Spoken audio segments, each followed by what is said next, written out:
Elle était 2004, avait commencé comme tant d'autres à Bordeaux, avec cette chaleur douce qui caresse les vignobles et fait danser les ombres sur les pavés anciens. Mais pour Claire Moreau et son époux Mathieu Dumas, cette saison portait en elle un poids particulier, une mélancolie silencieuse qui s'était installée dans leur foyer depuis des mois. Claire observait par la fenêtre de leur appartement les toits de tuiles rouges qui s'étendaient vers la Garonne. Ses doigts effleuraient machinalement son ventre plat, là où, quelques mois plus tôt, une petite vie avait commencé à grandir avant de s'éteindre dans le silence d'une nuit de février. Cette perte, ils n'en parlèrent plus, mais elle habitait chaque regard échangé, chaque conversation interrompue, chaque geste tendre qui semblait chercher quelque chose qui n'était plus là. « Claire, tu es prête ?»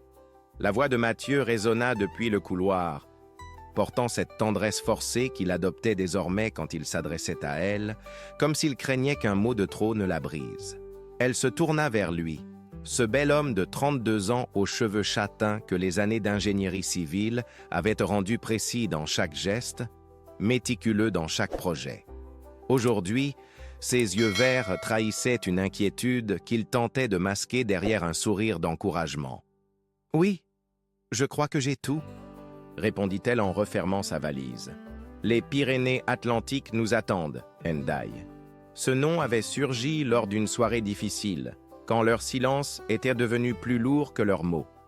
Claire feuilletait distraitement un guide touristique quand elle était tombée sur les photos de cette ville côtière, entre France et Espagne, où l'océan Atlantique venait lécher des falaises majestueuses. « Et si nous partions là-bas pour notre anniversaire de mariage ?» avait-elle murmuré, presque pour elle-même. Mathieu avait levé les yeux de ses plans d'architecture, surpris par cette proposition spontanée. Claire Haine n'était plus la même depuis leur épreuve.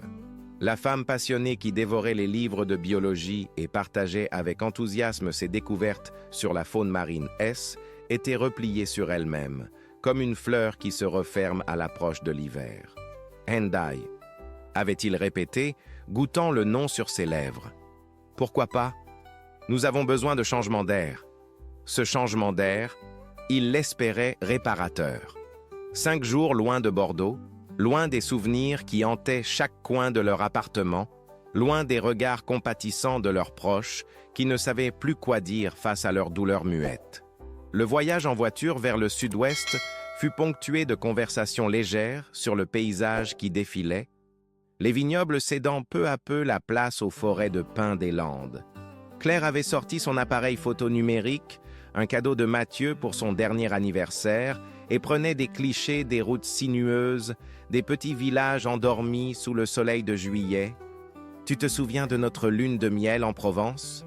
demanda Mathieu en négociant un virage. « Tu avais pris tellement de photos que la batterie était déchargée dès le premier jour. » Claire sourit, un vrai sourire cette fois. « Et toi, tu avais râlé parce que tu avais oublié le chargeur à l'hôtel de Marseille. J'ai appris depuis, » dit-il en tapotant le sac de voyage sur la banquette arrière. Chargeur, pile de rechange et même une batterie externe. Monsieur l'ingénieur ne laisse plus rien au hasard. Ces moments de complicité retrouvés réchauffèrent le cœur de Claire. Peut-être cette escapade serait-elle vraiment le nouveau départ dont ils avaient besoin. Peut-être pourraient-ils enfin laisser derrière eux les fantômes du passé et construire quelque chose de neuf sur les ruines de leurs espoirs brisés. Quand ils atteignirent Hendaye en fin de matinée, la ville les accueillit avec ses couleurs vives, ses maisons basques aux volets rouges et sa proximité avec l'Espagne, qui donnait à l'air un parfum d'aventure. L'hôtel des Cimes, qu'ils avaient choisi pour son charme et sa proximité avec le parc national de la Corniche basque, se dressait comme une invitation au repos, avec sa façade de pierre blonde et ses fenêtres ornées de jardinières de fleuries. Monsieur et Madame Dumas, je présume, les accueillit la réceptionniste, une femme d'une 50aine d'années au sourire chaleureux. « Bienvenue à l'hôtel des Cimes. Vous avez fait un excellent choix pour votre séjour. La Corniche basque est magnifique en cette saison. » Mathieu signa le registre, pendant que Claire admirait les photos anciennes accrochées au mur du hall, témoignage d'un passé où la région était encore sauvage et préservée du tourisme de masse. Nous aimerions visiter les mirantes de la Corniche, dit Claire à l'employé, et peut-être marcher jusqu'au vieux phare. J'ai lu qu'il y avait une belle vue depuis là-bas. Ah, le phare abandonné, s'exclama la femme. C'est effectivement un endroit magique, mais attention, le sentier n'est pas très bien balisé. Prenez une carte au bureau d'information touristique, c'est plus prudent. Leur chambre, au 2e étage, offrait une vue dégagée sur les collines verdoyantes qui ondulaient vers l'horizon. Claire s'approcha de la fenêtre et respira profondément l'air marin qui montait de la côte toute proche. « C'est parfait », murmura-t-elle en se tournant vers Mathieu, qui rangeait leurs affaires dans l'armoire avec sa minutie habituelle. Il s'arrêta et la rejoignit près de la fenêtre, passant ses bras autour de sa taille. Pour la première fois depuis des mois, Claire ne se raidit pas à son contact. Elle se laissa aller contre lui, sentant la chaleur de son corps, l'odeur familière de son eau de Cologne mélangée à celle du voyage. « Nous allons y arriver », chuchota-t-il contre ses cheveux. « Je le sens, cet endroit va nous aider à guérir. » Claire ferma les yeux et se laissa bercer par cette promesse. Oui, Hendaye serait leur renaissance. Elle en était certaine maintenant, avec cette conviction absolue que donne l'espoir retrouvé. Mais parfois, l'espoir peut être la plus cruelle des illusions, et les lieux les plus paisibles cachent les secrets les plus sombres. Si esta historia te interesó, no olvides suscribirte a nuestro canal y dar like. Dinos de qué ciudad nos estás viendo. Seguimos. L'après-midi du 14 juillet 2004 baignait Hendaye dans une lumière dorée qui transformait chaque feuille, chaque pierre en joyaux étincelants. Claire et Mathieu avaient déjeuné dans un petit bistrot du centre-ville, savourant des spécialités basques accompagnées d'un vin blanc local qui avait réveillé en eux une joie de vivre qu'ils avaient cru perdue à jamais. « Tu sais ce qui me plaît ici ?» dit Claire en ajustant la bretelle de son sac à dos. « C'est le sentiment que le temps s'est arrêté. Regarde ces maisons, ces rues pavées. On dirait que rien n'a changé depuis des décennies. » Mathieu accrocha son appareil photo autour de son cou et consulta la carte touristique qu'ils avaient récupérée à l'office. Selon ce plan, le sentier de la Corniche commence juste après la place centrale. Il y a plusieurs points de vue marqués. Et le phare abandonné se trouve à environ 3 km de marche. Ils traversèrent la place centrale d'un pas détendu. Claire photographiant au passage une fontaine ornée de motifs basques traditionnels. Mathieu observant l'architecture des bâtiments avec son œil d'ingénieur. L'ambiance était celle d'un jour de fête nationale paisible. Quelques familles se promenant avec leurs enfants, des couples âgés installés aux terrasses des cafés. « Excusez-moi », les interpella soudain une voix masculine derrière eux. Ils se retournèrent pour découvrir un homme d'une 50aine d'années, bronzé, aux cheveux grisonnants, vêtu d'une chemise aux couleurs vives, qui portait un logo qu'ils ne reconnurent pas immédiatement. Il avait le sourire facile de quelqu'un habitué à aborder les touristes. « Je vous ai vu consulter la carte », continua l'homme avec un accent du sud-ouest marqué. « Vous comptez visiter la Corniche ? Je peux vous donner quelques conseils. Je connais très bien la région. » Claire échangea un regard avec Mathieu. L'homme semblait sympathique et ses conseils pourraient leur être utiles. « Nous aimerions effectivement nous rendre au phare abandonné, » répondit Mathieu. « Le sentier est-il bien indiqué ?» L'inconnu eut un sourire mystérieux. « Ah, le vieux phare, un endroit magnifique, mais il faut savoir s'y rendre. Le sentier officiel est, comment dire, un peu décevant. Il contourne les plus beaux points de vue, mais il existe un chemin plus authentique, plus sauvage, qui vous mènera à des endroits que peu de touristes connaissent. Un chemin secret ?» s'amusa Claire, intriguée malgré elle. « Pas secret, non, juste oublié. Vous voyez, cette région a une histoire riche, parfois méconnue du grand public. Pendant la guerre, il y avait beaucoup d'activités par ici, des installations, des passages. Certains sentiers des époques existent encore, ils offrent des panoramas exceptionnels. » Mathieu fronça légèrement les sourcils. Quelque chose dans le ton de l'homme l'alertait, cette façon qu'il avait de laisser planer le mystère. « Nous préférons nous en tenir aux sentiers balisés, » dit-il poliment. « Nous ne connaissons pas la région. »« Bien sûr, acquiesça l'homme. Mais son regard s'attarda sur Claire qui semblait plus réceptive à l'idée d'aventure. Simplement, si vous changez d'avis, il y a une ancienne pancarte rouillée près du 3e point de vue. Si vous la voyez, n'hésitez pas à faire quelques pas dans cette direction. La vue en vaut la peine, croyez-moi. Il salua d'un geste de la main et S éloigna avant qu'ils aient pu lui demander son nom ou l'agence pour laquelle il travaillait. « Étrange personnage !» marmonna Mathieu en reprenant leur marche vers le début du sentier. « Je le trouve plutôt charmant !» répliqua Claire. « Et puis, qu'est-ce qu'on risque? Si on voit cette fameuse pancarte, on peut toujours jeter un coup d'œil. » Le sentier de la Corniche basque se révéla effectivement magnifique. Les premiers kilomètres serpentaient entre des pins maritimes et des fougères, offrant par intermittence des échappées spectaculaires sur l'océan Atlantique qui s'étendait à l'infini. Claire mitraillait le paysage avec son appareil, capturant les jeux d'ombre et de lumière, les fleurs sauvages qui bordaient le chemin, Mathieu posant parfois pour elle avec un sourire retrouvé. « C'est exactement ce dont nous avions besoin, » dit-elle, en s'arrêtant près d'un point de vue, pour admirer les falaises qui plongeaient dans les eaux turquoises. « Tu sens ça?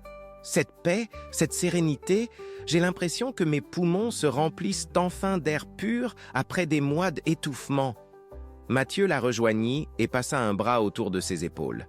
« Oh, tu as raison, nous aurions dû partir plus tôt.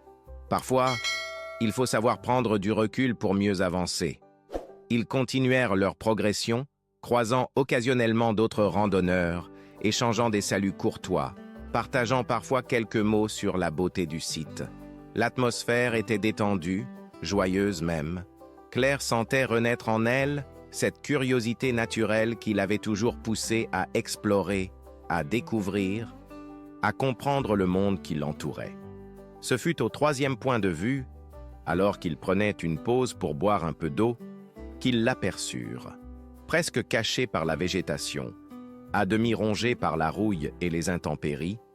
Une vieille pancarte portait des inscriptions à peine lisibles en français. « Accès interdit, zone de sécurité », déchiffra Claire en s'approchant.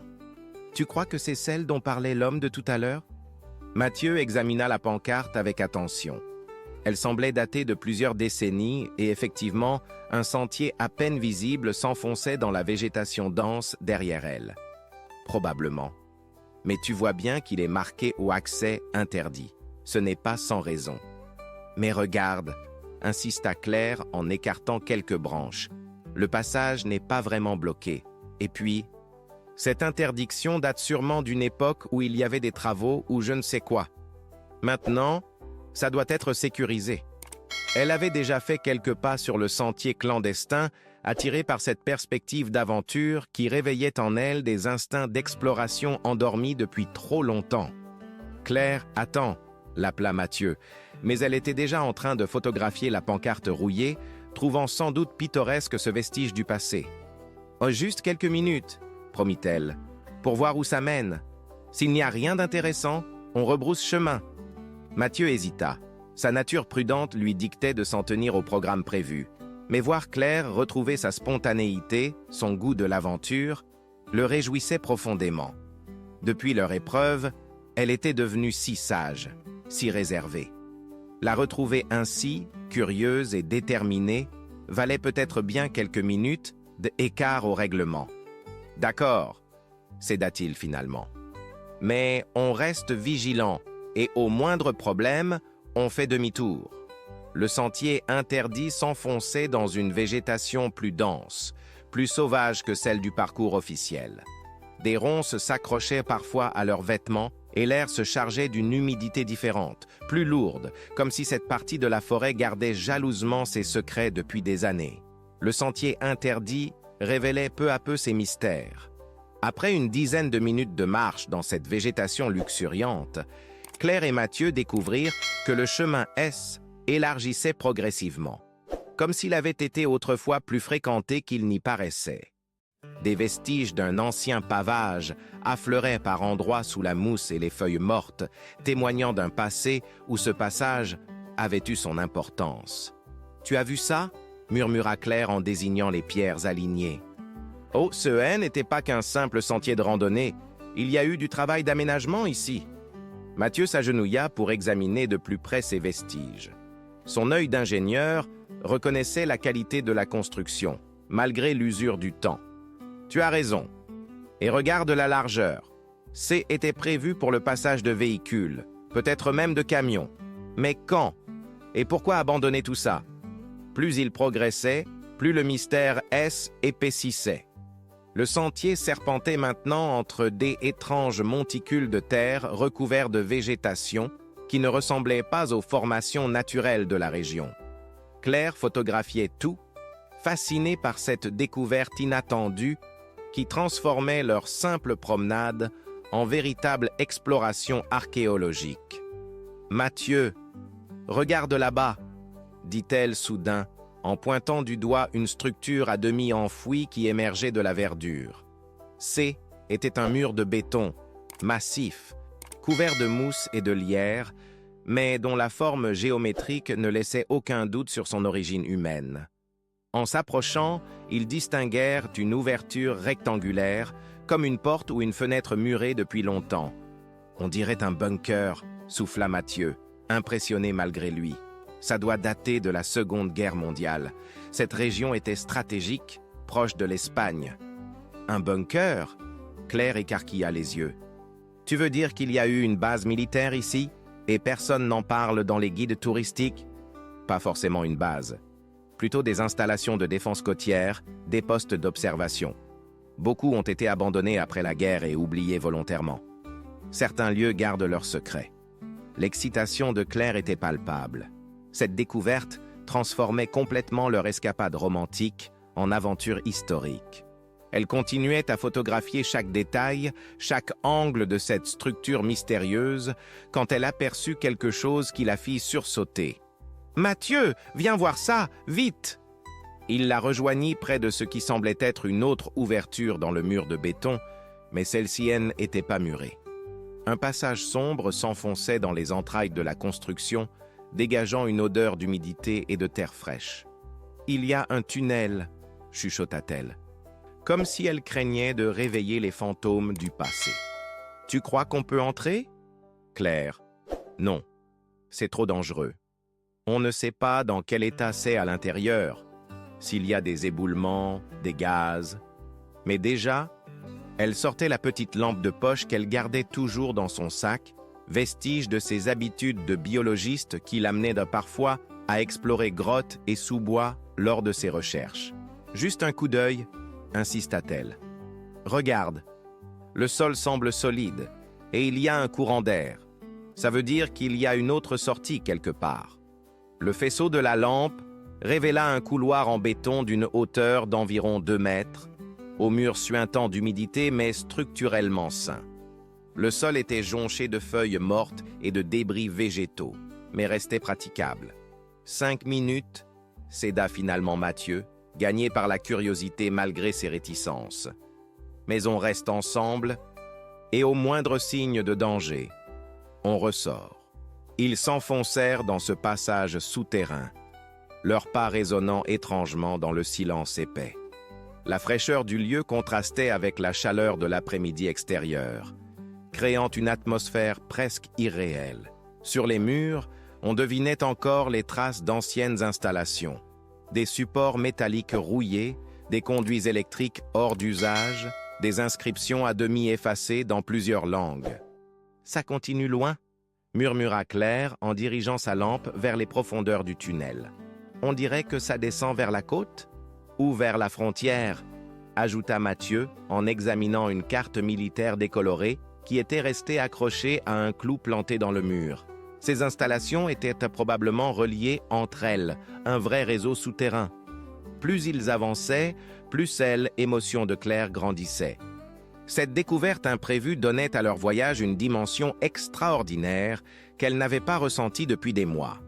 Pour la première fois depuis leur épreuve, elle se sentait vraiment vivante, portée par cette soif de comprendre et d'explorer qui avait toujours été sa force motrice. « Tu sais ce que ça représente ?» dit-elle en se tournant vers Mathieu, ses yeux brillant dans la pénombre. « Nous sommes peut-être les premiers à remettre les pieds ici depuis des décennies. Nous découvrons un morceau d'histoire oublié. » Mathieu sourit en voyant son enthousiasme. Oui, ce voyage était vraiment en train de les réparer, de les reconnecter à eux-mêmes et l'un à l'autre. Cette Claire passionnée, curieuse, prête à l'aventure, c'était celle qu'il avait épousée, celle qu'il avait cru perdre à jamais. « Tu as raison », avoua-t-il. « Et je dois reconnaître que c'est fascinant.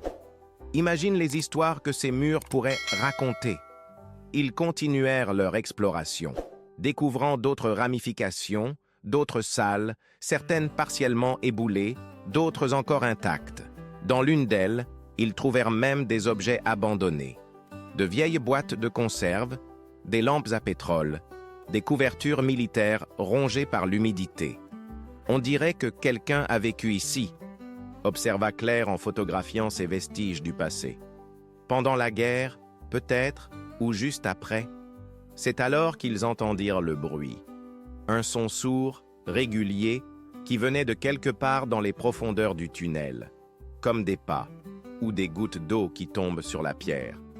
Ils s'immobilisèrent, tendant l'oreille dans le silence soudain oppressant. « Tu as entendu ça ?»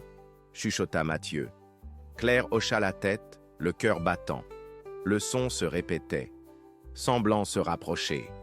Ou peut-être était-ce leur imagination qui leur jouait des tours dans cette atmosphère si particulière. « On devrait peut-être remonter », murmura-t-elle, soudain moins sûre d'elle.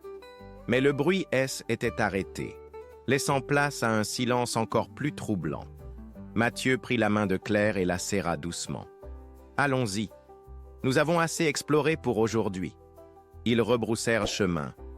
Mais quelque chose avait changé dans l'atmosphère du tunnel. Une présence, peut-être. Ou simplement la conscience qu'ils n'étaient peut-être pas seuls dans ce labyrinthe souterrain oublié du monde.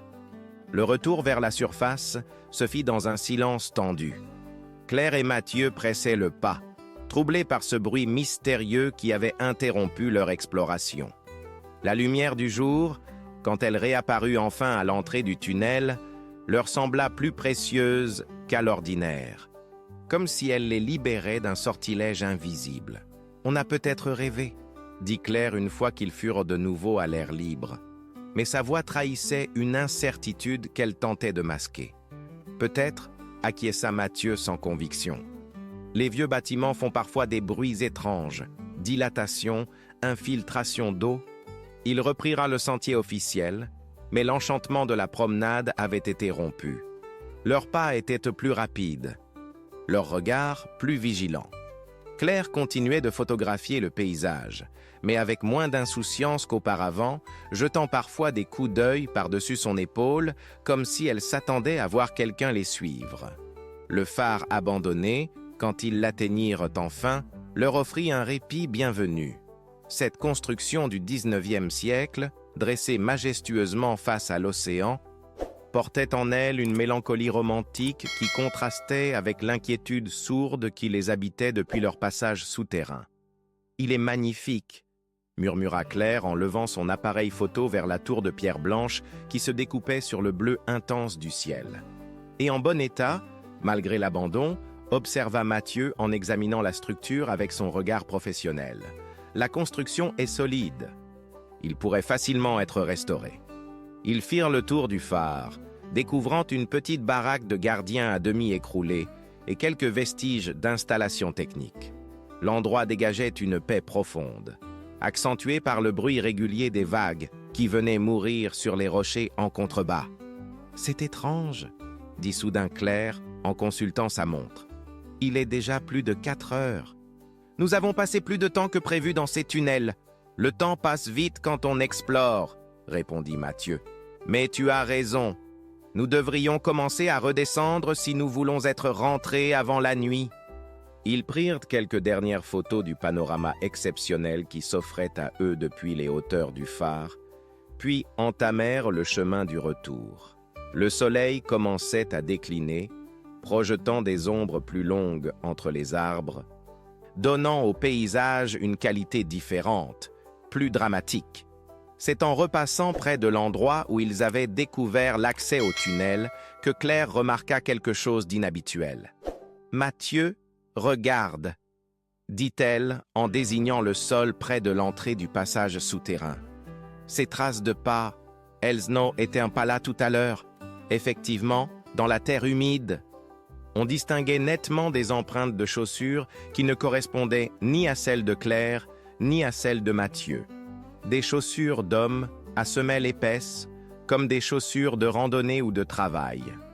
Quelqu'un est passé après nous, constata Mathieu, la gorge soudain sèche. Quelqu'un qui nous a peut-être suivis. Claire sentit un frisson lui parcourir l'échine. Le bruit qu'ils avaient entendu dans le tunnel n'était donc pas le fruit de leur imagination. Quelqu'un d'autre connaissait l'existence de ces passages souterrains et les utilisait. « Tu crois que c'est l'homme de ce matin ?» demanda-t-elle. « Celui qui nous a parlé de la pancarte ?» Possible, ou quelqu'un d'autre qui surveille les lieux. Dans tous les cas, je ne me sens pas à l'aise. Partons d'ici. Ils accélérèrent le pas, pressés maintenant de retrouver la sécurité du sentier principal et la civilisation de la ville. Mais le malaise qui était installé en eux ne se dissipait pas. Claire ne cessait de regarder derrière elle, et Mathieu scrutait chaque bosquet, chaque repli du terrain comme s'il s'attendait à voir surgir une silhouette menaçante. « Nous aurions peut-être dû signaler cette découverte aux autorités, » dit Claire au bout d'un moment. « Ces installations ont sûrement une valeur historique. Et si quelqu'un les utilise à des fins douteuses? Tu as raison. Dès que nous serons rentrés à l'hôtel, nous appellerons la mairie ou la police locale. Ils sauront quoi faire. » Mais quand ils atteignirent enfin les abords de Hendaye, le soleil se couchait déjà, baignant la ville dans une lumière dorée qui chassait temporairement leurs inquiétudes. Les rues animées, les terrasses de café pleines de vacanciers insouciants, tout cela leur rendit peu à peu le sentiment de normalité. Finalement, nous avons vécu une vraie aventure, dit Claire en se forçant à sourire. Dans quelques années, nous nous souviendrons de cette journée comme d'une découverte extraordinaire. Et nous oublierons la peur, ajouta Mathieu en passant un bras protecteur autour de ses épaules. Ils dînèrent dans un restaurant traditionnel du centre-ville, partageant une paella aux fruits de mer accompagnée d'un excellent rioja. L'ambiance chaleureuse du lieu, les conversations animées des autres convives, la musique folk basque qui jouait en sourdine, tout cela contribua à détendre l'atmosphère. « Tu sais ce qui me plaît dans cette histoire ?» dit Claire en levant son verre de vin. « C'est que nous l'avons vécu ensemble. Pour la première fois depuis longtemps, nous avons partagé quelque chose de fort, d'intense. » Mathieu trinqua avec elle, touché par la sincérité de ses paroles. « Tu as raison. Et tu sais quoi? Même avec cette fin un peu troublante, je ne regrette rien. Voir tes yeux briller comme aujourd'hui, ça valait tous les risques du monde. » Ils regagnèrent l'hôtel des Cimes vers 22 heures, fatigués mais étrangement complices. Cette journée avait renforcé leur lien, leur avait rappelé pourquoi ils étaient aimés au départ. Cette capacité à vivre ensemble l'extraordinaire, à transformer le quotidien en aventure. Demain, nous irons visiter Saint-Jean-de-Luz, proposa Claire en se blottissant contre Mathieu dans leur lit.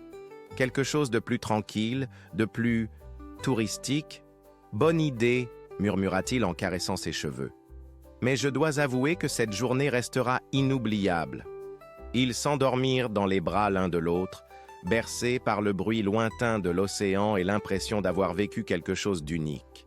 Aucun d'eux ne remarqua la silhouette qui observait leur fenêtre depuis la rue, ni n'entendit les pas discrets qui résonnèrent dans le couloir de l'hôtel au milieu de la nuit. Car leur découverte de la journée avait éveillé l'attention de personnes qui préféraient que certains secrets restent enfouis dans l'ombre du passé et qui étaient prêtes à tout pour protéger ces mystères que Claire et Mathieu avaient involontairement mis au jour.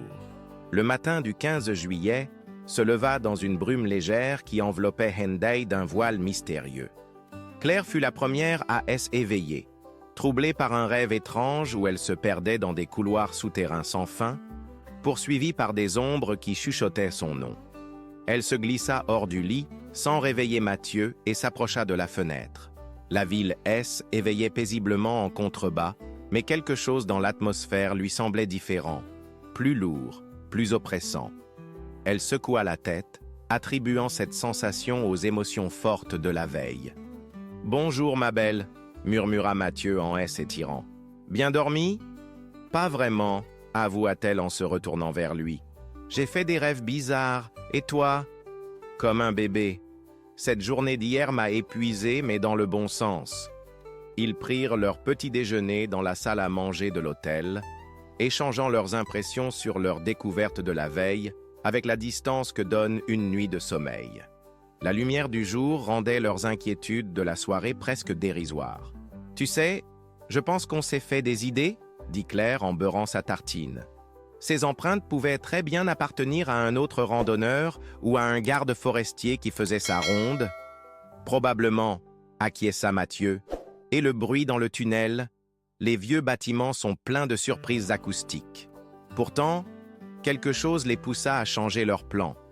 Au lieu de partir pour Saint-Jean-de-Luz comme prévu, ils décidèrent de rester une journée de plus à Hendaye pour, disaient-ils, profiter pleinement de leur découverte. « Et si nous retournions là-bas » proposa Claire. « Mais cette fois, nous pourrions contacter les autorités locales d'abord, leur demander l'autorisation officielle d'explorer plus méthodiquement. » « Excellente idée, approuva Mathieu.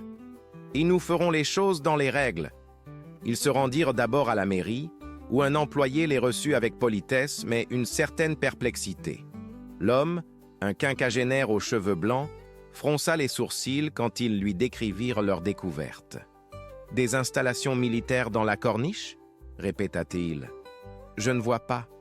Il n'y a rien de répertorié dans ce secteur. Vous êtes sûr de l'endroit ?»« Absolument, » insista Claire. Auprès du troisième point de vue, après une pancarte rouillée qui interdisait l'accès. L'homme consulta quelques dossiers, téléphona à des collègues, mais ne trouva aucune trace administrative de telles installations. « C'est étrange, » finit-il par dire. « Peut-être s'agit-il de vestiges très anciens, non répertoriés. Dans ce cas, cela relèverait plutôt des services départementaux d'archéologie. Voulez-vous que je les contacte ? » « Ce serait parfait, » répondit Mathieu. Mais les services d'archéologie étaient fermés pour congé d'été et personne ne put les renseigner davantage. Frustrés mais non découragés, Claire et Mathieu décidèrent de retourner sur les lieux par eux-mêmes, cette fois mieux équipés et plus méthodiques. « J'ai apporté des lampes plus puissantes, » dit Mathieu en montrant son sac à dos. « Et toi ? » Carnet de notes, crayon et même un mètre ruban, répondit Claire avec un sourire. Si nous découvrons vraiment quelque chose d'historique, autant le faire correctement. Ils quittèrent l'hôtel vers 14 heures, par un après-midi particulièrement beau. Le soleil avait chassé la brume matinale, et la température était idéale pour la randonnée. En traversant la place centrale, ils ne remarquèrent pas l'homme qui les observait depuis la terrasse d'un café, le même homme qui leur avait parlé la veille. Le trajet jusqu'au sentier interdit leur parut plus court que la veille, comme si leur familiarité avec les lieux raccourcissait les distances. La pancarte rouillée était toujours là, et l'accès au passage secret semblait inchangé. « Bon, » dit Mathieu en consultant sa montre, « il est 14h42. Nous nous donnons 2 heures d'exploration, pas plus. À 16h42, nous remontons, quoi qu'il arrive. D'accord ?» acquiesça Claire en prenant une dernière photo de la pancarte pour avoir un repère temporel précis. Cette fois, leur descente dans les tunnels fut plus organisée. Ils cartographiaient leur progression, notaient les dimensions des couloirs, photographiaient chaque détail qui pouvait avoir une importance historique. Claire était dans son élément, retrouvant les réflexes de ses études de biologie qui l'avaient menée à explorer tant de milieux naturels. « Regarde ça !» dit-elle en dirigeant sa lampe vers une inscription gravée dans le béton. On dirait une date, 1943, et là des initiales, FFI. Force française de l'intérieur, déchiffra Mathieu. La résistance. Ces tunnels ont peut-être servi de cache ou de base arrière pendant l'occupation. Ils progressaient plus profondément que la veille, découvrant de nouvelles ramifications, de nouvelles salles. Dans l'une d'elles, ils trouvèrent des objets plus récents, des boîtes de conserve modernes, des bouteilles d'eau vides, des couvertures qui ne semblaient pas dater de la guerre. « Quelqu'un utilise encore ces lieux », murmura Claire, troublée. « Et récemment. Peut-être des sans-abri », suggéra Mathieu, mais il ne semblait pas convaincu par sa propre explication. C'est alors qu'ils entendirent des voix, lointaines d'abord, puis se rapprochant. Des voix d'hommes qui parlaient à voix basse, dans une langue qu'ils ne parvenaient pas à identifier immédiatement. Le cœur de Claire se mit à battre la chamade. Cette fois, il n'y avait aucun doute possible. Hélène n'était pas seule dans ces tunnels. « On sort d'ici », chuchota Mathieu en saisissant la main de Claire. Mais quand ils tentèrent de revenir sur leurs pas, ils réalisèrent avec horreur qu'ils étaient perdus. Dans leur enthousiasme d'exploration, ils avaient pris tant de bifurcations qu'ils ne retrouvaient plus leur chemin vers la sortie. Les voix se rapprochaient. Elles semblèrent venir de plusieurs directions à la fois, comme si les nouveaux arrivants connaissaient parfaitement le réseau souterrain et l'utilisaient pour les encercler. « Par là !» souffla Mathieu, en tirant Claire vers un couloir qu'il espérait les mener vers une autre sortie. Ils coururent dans l'obscurité, leurs lampes dansant follement, projetant des ombres déformées sur les murs suintants. Derrière eux, les voix s'intensifiaient et ils entendaient maintenant distinctement des pas qui résonnaient dans les couloirs. « Claire, ici !» cria soudain Mathieu, en apercevant une lueur qui filtrait par une ouverture dans le plafond. Une échelle métallique, rouillée mais solide, montait vers ce qui semblait être une autre sortie. Ils grimpèrent avec quelle énergie du désespoir, leur poursuivant de plus en plus proche. L'ouverture débouchait sur une zone qu'ils ne reconnaissaient pas, une clairière isolée, entourée de végétation dense, où se dressaient les ruines d'un petit bâtiment en pierre. Mais ils n'eurent pas le temps d'analyser la situation. « Arrêtez-vous » dit une voix calme derrière eux. Ils se retournèrent pour découvrir 3 hommes qui venaient d'émerger à leur tour de l'ouverture souterraine. L'un d'eux était l'homme qui leur avait parlé la veille sur la place. Les 2 autres étaient des inconnus, vêtus de tenues sombres, au visage fermé. « Nous ne voulons pas de mal », dit l'homme au sourire disparu. « Mais vous avez vu des choses que vous n'auriez pas dû voir. Et maintenant, nous devons parler. » Le silence qui suivit les paroles de l'homme sembla durer une éternité. Claire serrait la main de Mathieu si fort que ses articulations blanchissaient, tandis que ce dernier évaluait rapidement leurs options de fuite. Mais ils étaient cernés, et les 3 hommes paraissaient connaître les lieux comme leur poche. « Qui êtes-vous » demanda finalement Mathieu, tentant de garder une voix ferme malgré la peur qui lui nouait l'estomac. L'homme qui leur avait parlé sur la place sortit lentement de sa poche une carte d'identité qu'il leur tendit. « Capitaine Marcel Durand, service de renseignement français, et voici mes collègues. Agents Moreau et Lefebvre. » Claire écarquilla les yeux. « Service de renseignement ? Mais pourquoi ? Nous n'avons rien fait de mal. »« Non, effectivement, » acquiesça le capitaine Durand. « Mais vous avez découvert quelque chose que nous surveillons depuis des années. Ces tunnels ne sont pas abandonnés, contrairement aux apparences. » Il fit signe à ses hommes de baisser leur garde, et l'atmosphère se détendit légèrement. « Asseyez-vous, » dit-il en désignant un muret de pierre. « Il est temps que vous compreniez dans quoi vous vous êtes trouvés mélangés. » Mathieu et Claire s'assirent côte à côte, encore sous le choc de cette révélation inattendue. Le capitaine Durand prit place en face d'eux, ses traits se radoucissant quelque peu. « Vous avez raison. Ces installations datent de la Seconde Guerre mondiale. Mais ce que vous ne pouviez pas savoir, c'est qu'elles n'ont jamais vraiment été abandonnées. Pendant la guerre froide, elles ont été reconverties en postes d'observation et de communication avec l'Espagne. Et depuis les années 90, nous les utilisons pour surveiller les trafics transfrontaliers. »« Quel trafic ?» demanda Claire, la curiosité reprenant le dessus sur la peur. Principalement de la contrebande de cigarettes et d'alcool, parfois des passages clandestins. Rien de très spectaculaire, mais suffisamment important pour justifier une surveillance discrète. Le problème, c'est que nous opérons ici de manière, disons, non officielle. Mathieu commençait à comprendre. C'est pour ça qu'il n'y a aucune trace administrative de ces installations à la mairie. Exactement. Officiellement, elles n'existent pas. Et nous préférons que cela reste ainsi. Notre efficacité dépend de notre discrétion. L'agent Moreau, resté silencieux jusque-là, s'approcha avec un thermos de café fumant. « Et nous savons que vous n'êtes pas des espions ou des trafiquants, » dit-il avec un sourire. « Nous vous avons observé hier.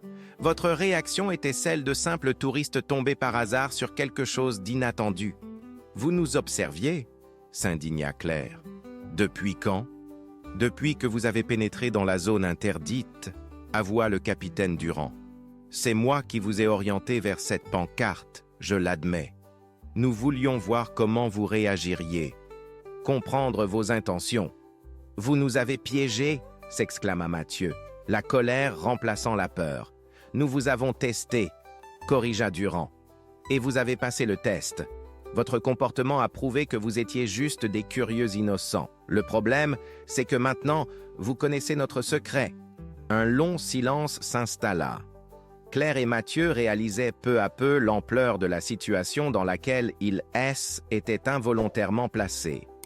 Ils avaient découvert une opération secrète des services français et cela pouvait avoir des conséquences qu'ils n'osaient imaginer. « Qu'est-ce que vous attendez de nous » demanda finalement Claire d'une voix blanche. « Votre coopération » répondit simplement le capitaine. « Nous ne pouvons pas vous laisser repartir en sachant ce que vous savez, mais nous ne voulons pas non plus vous faire du mal. Vous êtes des citoyens français innocents. Après tout, vous voulez dire « Nous ne pouvons pas repartir » balbutia Mathieu. « Pas tout de suite. Nous devons d'abord nous assurer que vous ne révélerez pas l'existence de cette opération. Cela pourrait compromettre des années de travail et mettre en danger des vies humaines. » L'agent Lefebvre, un homme plus âgé aux cheveux grisonnants, s'avança à son tour. « Nous avons une proposition à vous faire, » dit-il. « Nous allons vous raccompagner à votre hôtel. Vous récupérerez vos affaires et nous vous offrirons un séjour prolongé dans un endroit sûr, le temps que notre opération en cours se termine. »« Combien de temps ?» demanda Claire, la gorge serrée. « Quelques semaines, peut-être un mois, le temps que nous neutralisions un réseau que nous traquons depuis des mois et qui utilise justement ces tunnels pour passer de la drogue dure depuis l'Espagne. » Mathieu se leva brusquement. « C'est du chantage. Vous n'avez pas le droit de nous retenir contre notre volonté. Nous n'avons pas non plus le droit de laisser compromettre une opération anti-drogue qui a déjà coûté 3 ans d'enquête, » répliqua fermement le capitaine Durand. « Je comprends votre frustration, mais la situation nous dépasse tous. » Claire prit la main de Mathieu pour le calmer. Une idée germait dans son esprit, une possibilité qu'elle n'osait encore formuler. « Et si nous vous aidions ?» dit-elle soudain. Les 3 agents échangèrent en des regards surpris. « Comment cela ?» demanda Durand. « Vous dites que vous surveillez des trafiquants qui utilisent ces tunnels. Eh bien, nous connaissons maintenant le réseau souterrain. Nous pourrions vous servir de couverture.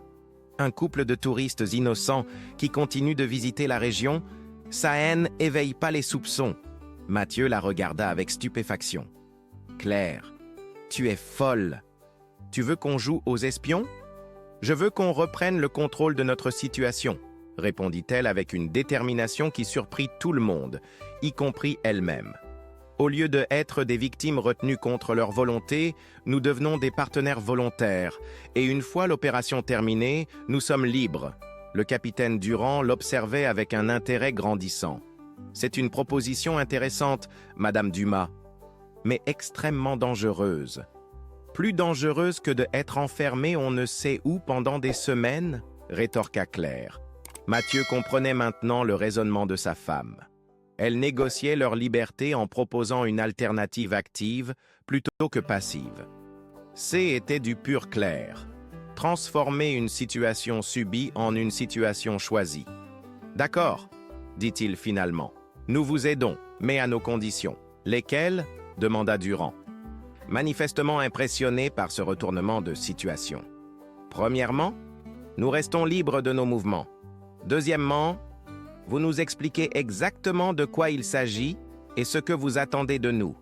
Et troisièmement, nous fixons ensemble une date limite pour cette coopération. » Le capitaine réfléchit quelques instants, puis sourit. « Marché conclu. Bienvenue dans l'opération Corniche. » Monsieur et Madame Dumas. 3 semaines s'étaient écoulées depuis ce jour fatidique dans les tunnels de la Corniche basque. 3 semaines pendant lesquelles Claire et Mathieu avaient vécu la plus extraordinaire aventure de leur existence. Une aventure qui avait non seulement sauvé leur mariage, mais révélé en eux des forces qu'ils ne soupçonnaient pas. Ce matin du 5 août, ils se tenaient une dernière fois sur le point de vue du phare abandonné, contemplant l'horizon où le soleil levant peignait l'océan de reflets dorés. Dans quelques heures, ils repartiraient pour Bordeaux. Mais ils n'étaient plus les mêmes personnes qu'à leur arrivée. « Tu te rends compte de ce que nous avons accompli ?» murmura Claire en serrant la main de Mathieu. « Nous avons aidé à démanteler un réseau international de trafic de stupéfiants. » Mathieu sourit en repensant aux événements des dernières semaines. Leur collaboration avec l'opération Corniche S était révélée cruciale. Grâce à leur couverture de touristes innocents, ils avaient pu observer et transmettre des informations précieuses sur les mouvements suspects dans la région. Claire, avec sa formation de biologiste, s'était montrée particulièrement douée pour repérer les détails que les agents professionnels auraient pu manquer. Et surtout, ajouta-t-il, nous nous sommes retrouvés. Cette épreuve nous a rapprochés comme jamais. Était vrai. Face au danger, face à l'inconnu, ils avaient redécouvert leur complicité, leur capacité à faire équipe, à se soutenir mutuellement. La perte de leur bébé, qui les avait tant éloignés l'un de l'autre, était devenue paradoxalement le terreau sur lequel avait poussé une relation plus forte, plus profonde. « Claire, Mathieu !» les appela une voix familière. Ils se retournèrent pour voir le capitaine Durand qui montait vers eux, accompagné de ses collègues Moreau et Lefebvre. Les 4 hommes avaient tissé des liens d'amitié au cours de ces semaines extraordinaires. Alors, prêts pour le grand retour à la vie normale ? Demanda Durand avec un sourire complice. Aussi près qu'on peut le être, répondit Claire. Même si cette vie normale va nous paraître bien terne après tout ça. J'ai quelque chose pour vous, dit le capitaine en sortant une enveloppe de sa veste. Votre attestation officielle de collaboration avec les services de l'État. Et aussi, autre chose. Il leur tendit une seconde enveloppe, plus épaisse. Le gouvernement souhaite vous remercier pour votre aide précieuse. Cette prime vous permettra peut-être de réaliser un projet qui vous tient à cœur. Mathieu ouvrit l'enveloppe et écarquilla les yeux en voyant le montant du chèque. C'est beaucoup trop. C'est exactement ce que vous méritez, insista Durand. Sans vous, l'opération aurait pris des mois de plus, et qui sait combien de jeunes auraient été victimes de cette drogue qui transitait par ici. Claire sentit les larmes lui monter aux yeux. Cette somme représentait bien plus qu'une récompense financière. Était la reconnaissance que leur douleur, leur voyage à Hendaye, leur rencontre avec les services secrets, tout cela avait eu un sens, avait servi à quelque chose de plus grand qu'eux. Nous avons pris une décision, annonça-t-elle soudain. Nous allons utiliser cet argent pour créer une fondation d'aide aux couples qui traversent des épreuves comme la nôtre. Perdre un enfant, ça détruit tant de relations. Nous voulons aider d'autres couples à traverser cette tempête. Mathieu acquiesça, ému par cette idée qui avait germé en eux au fil des jours. Et nous appellerons cette fondation Corniche, en souvenir de l'endroit où nous avons retrouvé notre chemin. Le capitaine Durand serra chaleureusement leurs mains. Je n'aurais pas pu rêver meilleur épilogue à cette histoire. Vous allez transformer votre épreuve en force pour aider les autres. Ils redescendirent ensemble vers la ville, évoquant les moments forts de ces 3 semaines. La nuit où ils avaient aidé à surveiller un passage de contrebandiers, le jour où Claire avait remarqué un détail crucial qui avait permis l'arrestation du chef du réseau. Toutes ces heures passées à jouer leur rôle de touristes ordinaires, tout en servant leur pays. Vous savez ce qui me frappe le plus dans cette histoire ? Dit l'agent Moreau alors qu'ils approchaient de l'hôtel des Cimes. C'est que vous êtes venus ici pour sauver votre couple, et finalement, c'est votre couple qui nous a aidés à sauver la mise. La vie a parfois des façons très mystérieuses de nous offrir exactement ce dont nous avons besoin, philosopha Claire. À l'hôtel, ils firent rapidement leurs bagages. Leurs valises contenaient maintenant bien plus que des vêtements et des souvenirs. Elles portaient en elles une transformation profonde, une renaissance qu'ils n'auraient jamais pu imaginer en arrivant. Une dernière chose, dit le capitaine Durand avant leur départ. Nous avons récupéré votre appareil photo dans les tunnels. Toutes vos photos de la découverte des installations ont été développées et disons classifiées, mais nous vous avons fait une copie de toutes les autres, celle de votre promenade romantique. Il leur tendit un album photo soigneusement relié. Sur la couverture, quelqu'un avait écrit à la main « Été 2004, Hendaye, le voyage qui a tout changé ». Claire ouvrit l'album et découvrit leurs sourires insouciants du premier jour, leurs regards amoureux devant le phare, tous ces moments de bonheur simple qu'ils avaient cru perdus à jamais. La dernière photo les montrait tous les deux au sommet de la corniche, radieux, transformés. « Merci », murmura-t-elle, trop émue pour en dire davantage. La route du retour vers Bordeaux fut ponctuée de silences complices et de projets d'avenir. Ils parlèrent de leur fondation, de leur envie d'accompagner d'autres couples en détresse, de cette mission qui donnait un nouveau sens à leur existence. « Tu sais ce que je réalise ?» dit Mathieu en négociant un virage. « Nous cherchions un moyen de guérir de notre perte, et finalement, nous avons trouvé un moyen de transformer cette blessure en force pour aider les autres. Et nous avons découvert que nous formions une équipe encore plus redoutable que nous ne le pensions, » ajouta Claire en riant. Qui aurait cru que nous avions elle étoffe d'agents secrets? Agents secrets à la retraite, précisa Mathieu. Notre prochaine mission sera beaucoup plus paisible. Aider des couples à retrouver l'amour. Quand ils arrivèrent enfin à Bordeaux, le soleil se couchait sur la Garonne, peignant la ville de reflets cuivrés. Leur appartement les accueillit différemment qu'à leur départ. Les mêmes meubles, les mêmes murs, mais plus aucune tristesse. À la place, l'excitation de nouveaux projets, l'impatience de se mettre au travail pour leur fondation. « Bienvenue chez nous », dit Claire en posant ses bagages dans l'entrée. « Bienvenue dans notre nouvelle vie », corrigea Mathieu en la prenant dans ses bras. Ils s'embrassèrent longuement, avec la passion retrouvée de deux personnes qui avaient traversé l'épreuve et en étaient sortis grandis. Dehors, Bordeaux s'illuminait pour la nuit, mais pour eux, était un nouveau jour qui se levait. Chers auditeurs, nous espérons que l'histoire de Claire et Mathieu vous a touché autant qu'elle nous a émus en la racontant. Cette aventure extraordinaire nous rappelle que parfois, les détours les plus inattendus nous mènent exactement là où nous devions aller. Comme nos héros l'ont découvert dans les tunnels mystérieux de Hendaye, c'est souvent dans l'obscurité que nous trouvons la lumière qui guide nos pas vers un avenir meilleur. Si cette histoire a résonné en vous, n'hésitez pas à vous abonner à notre chaîne et à laisser un j'aime pour nous encourager. Dites-nous dans les commentaires de quelle ville vous nous écoutez. Nous adorons savoir que nos histoires voyagent partout dans le monde francophone. Et surtout, partagez avec nous. Avez-vous déjà vécu un moment où une épreuve s'est transformée en nouvelle opportunité? Vos témoignages sont précieux et inspirent nos prochaines histoires. Chaque jour, nous vous apportons de nouvelles aventures, de nouveaux personnages, de nouvelles émotions, parce que la vie, comme l'ont appris Claire et Mathieu, est pleine de mystères extraordinaires qui n'attendent que d'être découverts. Rendez-vous demain pour une nouvelle histoire qui, nous l'espérons, vous transportera une fois de plus dans un univers où l'impossible devient possible.